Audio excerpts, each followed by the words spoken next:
구독자님한테 자소서 피드백 요청을 받아가지고요 영상을 올리게 되었습니다. 평소에는 제가 이제 기본적인 스펙이나 이런 정보를 먼저 쓰고 그 다음에 자소서 피드백 영상을 올리는데 오늘은 그런 정보는 없고요. 있는 그대로 한번 보도록 하겠습니다. 포스코 인터내셔널 문항인 것은 포스코 인터내셔널 제가 최근에 알게 됐는데 3년 좀 지났는데 연봉이 8,800이더라고요. 뭐 물론 부바부 개인의 인센티브에 따라서 조금씩 다르겠지만 하여튼 돈은 오지게 많이 주는 곳인 것 같습니다. 그러나 너무 갈아가지고 본인 연봉을 훨씬 더 낮춰서 이 정도로 낮추고 다른 타사에 지원하는 사람들도 있다고 하더라고요. 그래서 그런 부분들 내가 그렇게 엄청 갈아넣는 8,800을 쉬면서 주진 않겠죠. 그렇게 갈아넣는 곳에서 내가 잘 버티고 거기서 성취를 얻고 또 그런 업무 압박, 실적 압박에 대해서 내가 잘 견딜 수 있나 그런 부분은 좀 생각을 하시고 지원하시는 게 좋지 않을까 생각합니다. 보겠습니다. 당사 지원 동기와 지원한 직무를 선택한 이유를 기술하여 주십시오. 지원 동기, 직무 선택 이유죠. 자, 지원 동기는 포스코 인터내셔널이 우리나라에 있어 철강 사업으로 가장 잘 알려져 있고 가장 기여하고 있다는 것을 알 수 있었습니다. 이 약간 말이 좀 이상하죠. 지원 동기는 했는데 알 수 있었습니다. 그냥 단순히 서술 구조뿐만 아니라 이건 너무 모호합니다. 내가 봤는데 제일 대빵이라며 가려고 이런 느낌이에요. 잘 일단 모르겠어요. 그리고 직무를 한번 봅시다. 그리고 탄소 배출 감소에 기여하기 위해 스스로 철강 생산을 목표로 하고 있는 것을 볼 수 있었습니다. 약간 이 표현이나 이런 부분들이 자소서를 쓰는 그런 느낌이 아니라 약간은 일기체입니다. 제가 보기에는 처음 쓰신 것 같아요. 정말 자소서를. 기업뿐만 아니라 사회에도 기여하고 있는 기업이라는 것을 보고 꼭 지원하고 싶다는 생각을 했습니다. 정말 그럴까요? 사회에 기여하고 있는 기업은 포스코 인터내셔널 빼고도 많을 텐데. 또한 코로나 시대로 인해 철강 사업이 힘들었지만 자, 그것을 극복하면서 어떻게 극복했는지 철강 산업에서 일어난 것을 보고 가능성이 있는 회사로 판단되어 지원하게 되었습니다. 일단 읽겠습니다. 코로나 시대임에도 불구하고 10년 만에 영업이익 최대 실적을 달성했다. 감명을 받았다. 그러므로 저는 지원을 하여 그런 위기 상황을 같이 극복하고 직접 보고 배워 성장하고 싶어서 지원하게 되었습니다. 또한 고등학교 시절 그리고 대학교 시절에 멕시코에 계시는 부모님의 이거 TMI죠. 의류 사업을 도운 경험이 있습니다. 어떻게 도왔는지 써야 되겠죠. 그 경험으로 어떤 경험인지가 안 적혀 있어요.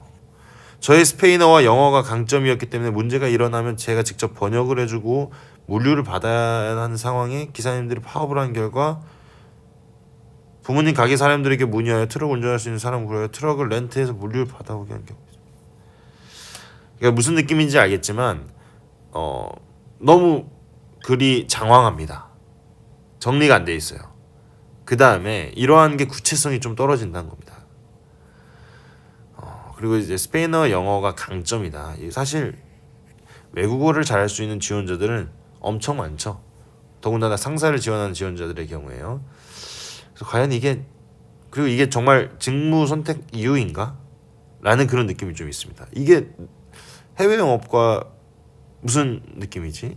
이건 그냥 백오피스 해준 그런 느낌인데 살짝 이런 결과로 인해 저는 상사에 있어서 사업을 할 때 원활하게 진행되는 다리가 문학적입니다. 상사라고 생각했습니다.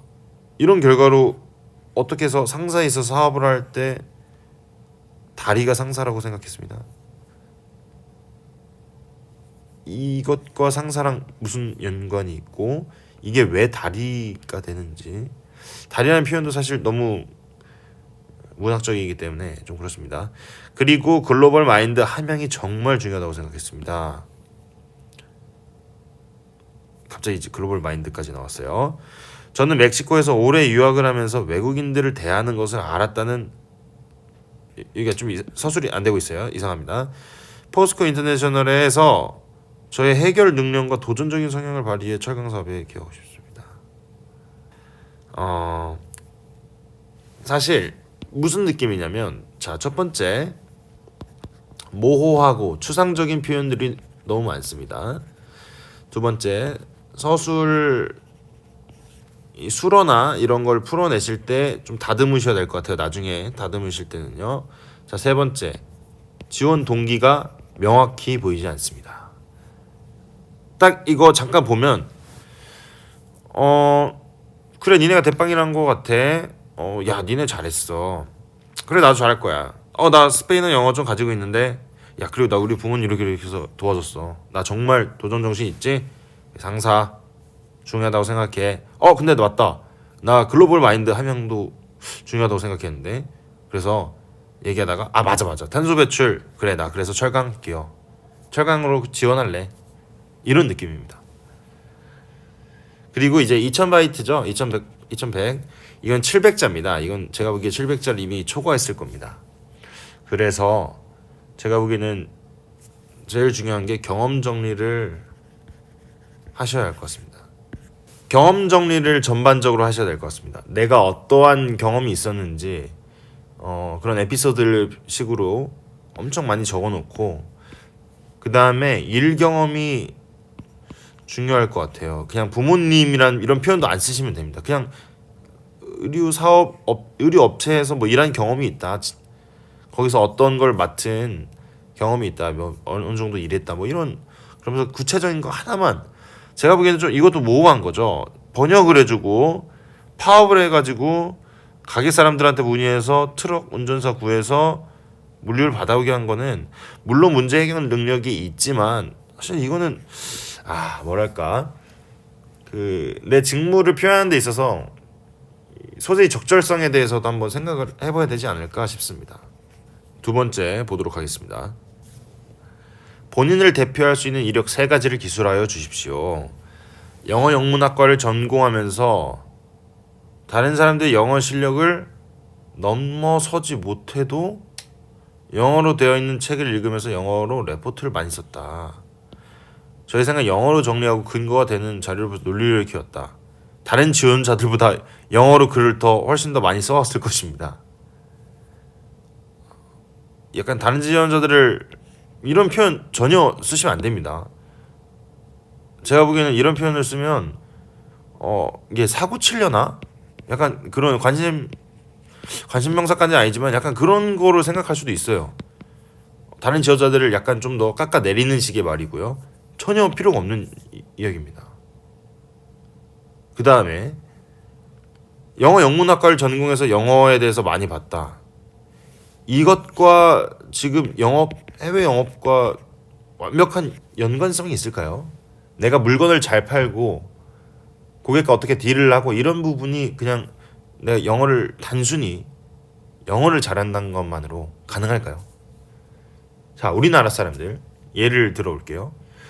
자, 대한민국 국민이고 여기서 뭐 평생 살아왔으면은 다들 한국말 잘하겠죠. 외국인들 봤을 때 한국말은 엄청 잘하죠. 왜냐면 한국 사람들이니까요. 그런데 한국말 잘한다고 해서, 국어 점수가 높다고 해서 이 사람이 영업을 잘할까요? 그건 또 아닙니다. 수능 영어 점수 뭐 책 엄청 어려운 거 봤는데 뭐 독해 능력이 있는데 그 사람이 가서 말을 잘한다? 그건 별개의 문제죠. 그래서 이거는 제가 보기에 소재가 되지 않을 것 같다. 자, 그 다음에 두 번째 보겠습니다. 글로벌 버디 대학교 활동 경험이 있습니다. 이 활동에서는 외국 교환 학생들 상대로 한국에서 빠르게 적응할 수 있게 도우는, 그러니까 이게 살짝 그렇습니다. 글을 제가 보기에는 해외에서 좀 오래 살다 오셨을 수도 있을 것 같고요. 글 쓸 때 이 목적어, 수어 이런 거를 좀 더 신경 써서, 예를 들어서 이렇게 되겠죠. 이 활동은 외국 교환 학생들이 한국에서 빠르게 적응하는 것을 돕는 활동이었습니다. 차라리 이게 더 낫겠죠. 뭐 지원하는 활동을 하였습니다. 이 활동에서 활동이었습니다. 이거 두 개 겹치니까 둘 중에 하나는 빼고. 자, 콜롬비아, 터키, 인도네시아, 중국, 네, 많습니다. 중국 친구들을 데리고 다니면서 한국의 문화를 알리고 음식도 알려주고, 의사소통이 많이 안 되는 이 친구들을 위해 스페인어로도 통역을 많이 해줘서 잘했습니다. 그래서 글로벌 마인드가 갑자기 생겼어. 본인이 생각하는 글로벌 마인드가 무엇인지 먼저 정의를 할 필요가 있을 것 같습니다. 그리고 이와 관련돼서 내가 구체적으로 어떤 기여를 했는지, 이거는 제가 보기에 그냥 일기예요. 그렇기 때문에 다시 한 번 더 이 관련 경험이 분명히 있을 거란 말이죠. 여기서 어떤 어려움이 있었을 텐데 그걸 내가 어떻게 극복했는지, 이런 거에 대해서 단순히 스페인어로 통역을 해줘서 해결했다? 이건 너무 1차원적인 방법이죠. 좀 더 생각하시면 좋을 것 같습니다. 저는 멕시코에서 오랜 시간 살아온 경험이 있습니다. 인종차별로 인해 많이 힘들었던 기억이 있습니다. 그럼 이거 빼면 되지 않을까요? 저는 멕시코에 거주할 당시 인종차별을 당한 경험이 있습니다. 근데 이게 이력과 어떻게 될지 잘 모르겠어요. 왜냐면 두 가지식으로 내가 어떤 이력을 가지고 있다, 어떤 강점을 가지고 있다를 딱 때려주고 그 다음에 이 경험을 써야 되는데, 여기도 봐봐요. 글로벌 벌드 활동 경험이 있어서 이렇게 해서 저희 글로벌 마인드, 지금 두 가지식이 아니라 전체적으로 미괄식입니다. 자소서는 무조건 두 가지식으로 써주시길 바라겠습니다. 회사에서도 마찬가지예요. 회사 보고서를 쓸 때 무조건 두 가지식으로 써야 합니다. 자, 인종차별을 면하고자 이 표현이 맞을까요? 공부를 열심히 하기로 했습니다. 그러나 멕시코에서 공부를 할 거면 멕시코에서 학습할 당시 스페인어와 영어를 반드시 구사할 수 있었어야 됐다. 근데 이 이야기가 자소서에 일단 한번 읽어보겠습니다. 그래서 저는 스페인어와 영어 노트를 간단한 질문들로 정리해 밖에 나가서 아무 사람한테 말을 걸기 시작했습니다. 눈에 띄어들었고 수업의 참여도 좋아졌고 친해졌다. 인종차별은 사실 내가 말을 좀 한다고 갑자기 인종차별이 사라진다는 아니잖아요. 인종차별과 그냥 언어를 잘 못했는데 학습을 해서 인종차별을 면했다, 이 인과관계가 좀 맞지 않는 것 같아요. 그래서 마지막 고등학교 3학년 학교 회장을 할 수 있었던 계기가 되었다. 그래서 내가 이 이력을 가지고 어디에 기여하겠다라는 게 여기가 없죠. 모두 다 정확히 어떤 업무, 예를 들어서 어떤 부분에 있어서 기여하고 싶다, 그게 안 나타나 있습니다. 저의 총평은 우선 경험 정리하기, 그 다음에 제가 보기에 지금 나이가 어떻게 되시는지, 대학교 몇 학년이신지, 어떠한 직무 경험을 가지고 계신지는 잘 모르겠습니다. 감이 오지 않지만 뭔가 그냥 제가 예상하기로는 아직은 어리신 것 같아요. 아직은 좀 젊으신 것 같습니다. 20대 초반이신 것 같아요. 그래서 미리 이제 만약에 20대 초반이시라면은 자소서를 지금 막 적기보다는 제가 보기에는 경험 정리 플러스 내가 이제 앞으로 어떻게 할 건지 플랜이 좀 필요할 것 같고요. 그게 아니라 한 20대 지금 중반 후반으로 가고 계시다면은 내가 지금까지 가고 있었던 거, 내가 지금까지 해왔던 그런 경험 정리를 확실하게 한 다음에 자소서도 좀 더 다듬어야 될 것 같습니다. 제가 보기에는 남들이 쓴 자소서 있죠. 인터넷에 도는 거, 그런 것들 대충 형태만 좀 봐주시면 될 것 같습니다. 이런 식으로 글을 써야 되는구나. 그래서 글 쓰는 그런 구조나 이런 거에 대해서도 좀 더 공부를 해주시는 게 좋지 않을까라는 생각이 듭니다. 제가 너무 팩폭만 때리고 너무 비판적으로 말씀드린 게 아닌가 싶은데, 제가 최대한 솔직하게 말씀드려서 더욱더 발전할 수 있는 방향으로 가자, 이런 기조로 항상 유지해왔기 때문에 잘 봐주시고 좀 더 첨삭을 잘 해주셨으면 좋겠습니다. 감사합니다.